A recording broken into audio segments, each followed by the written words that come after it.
How to make a Discord announcement channel on mobile. Now if you want to make a Discord announcement channel on mobile, so first of all, if I open the Discord application right here, you make sure that you're logged into your account, and then when you navigate to a certain server right here, so first of all, this is a server that you own, right? So go to a server that you own, tap on the profile from the top, and when you select create channel option, when we select this option, you can see we don't have the option called announcement channel right here. So what do we do if we want to enable announcement channel?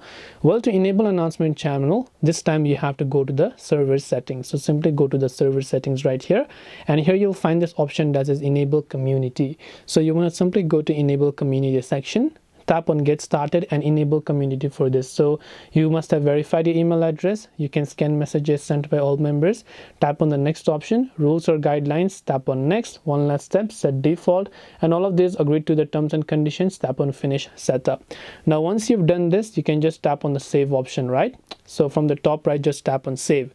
Now after we've done this, we will come back now again, just tap on our profile, and now we will go to create channel, and now when we go to create channel, you'll find the option called announcement channel as well. So now we can tap on announcement right here, and then we can just tap on the create button to go ahead and then create an announcement channel on mobile. Just so you'll be able to create Discord announcement channel on mobile. I hope that this video really helped you. If you have got any further questions, feel free to also leave them down below. Thank you for watching till the very end of this tutorial, and see you soon in the next video.